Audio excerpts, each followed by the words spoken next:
We're going to hear from both sides. Evan Wolfson is the head of Freedom to Marry, a group that's lobbied for gays to marry. He's in New York this morning, but I'm going to start with probably the most vocal opponent of same-sex marriage, and that is Tony Perkins. He is the president of the Family Research Council. And Ms. Perkins, I'm going to say this to you up front. You and your group have been so strong in coming out against this and against gay marriage that the Southern Poverty Law Center has branded the Family Research Council an anti-gay hate group. We have been inundated by people who say we should not even let you appear because they, in their view, quote, you don't speak for Christians. Do you think you have taken this too far? No, Bob, we stand. Well, first of all, let me say thank you for allowing us to continue to have this discussion, because I think it's a discussion that's going to continue on, regardless of what the court says. The court is not going to settle this issue. In fact, I think it does a disservice to both sides if the court weighs in on public policy like this. The courts are decided to interpret the Constitution and the constitutionality of laws, not create public policy. When they do that, they create division and they erect barriers to reaching consensus on public policy like this. And so, no, we stand with millennia of experience that the union of a man and woman, the sacred union of marriage, is the cornerstone of society. That's where kids learn to become citizens. Well, you said the other day, and I believe these are your words, if the court rules in favor of gay marriage, it would be open season on people of faith. Absolutely. I mean, how can you say that? Oh, I can say it very clearly. When this is what's at stake here, Bob. This is not about the marriage altar. This is about fundamentally altering the culture. Just on Friday, a bakery in Oregon was fined $135,000 for not refusing to serve gay people, but simply saying, we cannot participate in a same-sex wedding because it violates our Christian faith. $135,000. Within hours, though, about $100,000 was raised for this couple until gay activists demanded that GoFundMe take down their site. But, you know, Mr. Perkins, in the 2 years since the court took up this issue, we now have surveys that show that 6 in 10 Americans now favor gay marriage. That says to me this may be working. 37 states in the district have now legalized same-sex marriage. It is illegal in just 7 states. Doesn't that mean that people want this to be legal? No, first off, even the Washington Post said the numbers are based on how you ask the question. The nation really is evenly divided.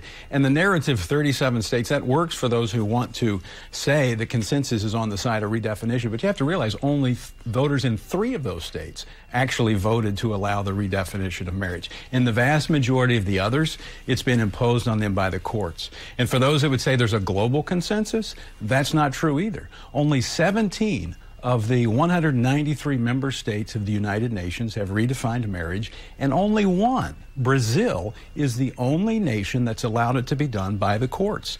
The court will only supercharge this issue, as they did Roe v. Wade back in 1973. Did you really say that justices who come down on the side of gays on this should be impeached? No, I didn't say that. Because there are reports to that effect. No, I didn't say that. What did you say? Well, I said that I didn't say anything about impeachment of the judges. What I said that they're not the final say on this issue.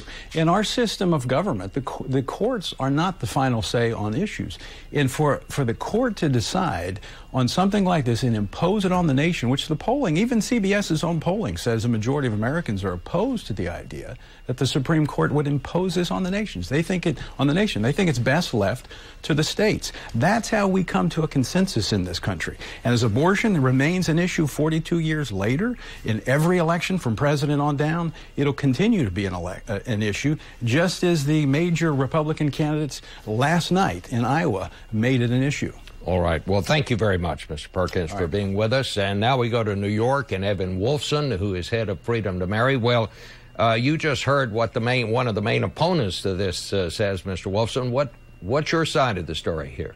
Well, I would say that Tony Perkins is really an outlier, and what's to be celebrated here is that the vast majority of Americans have opened their hearts and changed their mind and moved forward to embrace the freedom to marry, and the courts are following where that public opinion has gone. And the reason that's happened is because gay people and non-gay people have talked about shared values of treating others as you'd want to be treated. We've talked about our love, our commitment, real families, not just stereotypes and insinuations. And the American people have moved. And that's to be celebrated, and that's why we feel such hope going into this day in court that we'll be having later this week. Let me ask you this question. I mean, the polls do show 6 in 10 Americans do favor gay marriage now.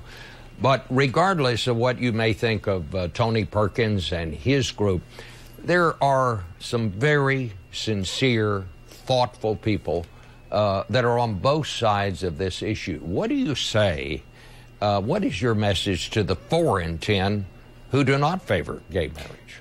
You're absolutely right that not everybody opposed or not with us is somebody like Tony Perkins. You're right that there are people who are still thinking it through. And the good news in America is people do think it through and they do move. And I'm confident that these people will see what the majority of Americans have come to see, which is that when we end discrimination, when we end exclusion, families are helped and no one's hurt. You know, last week, the Williams Institute, Bob, released a poll showing that in every single state where we brought the freedom to marry, support has gone up.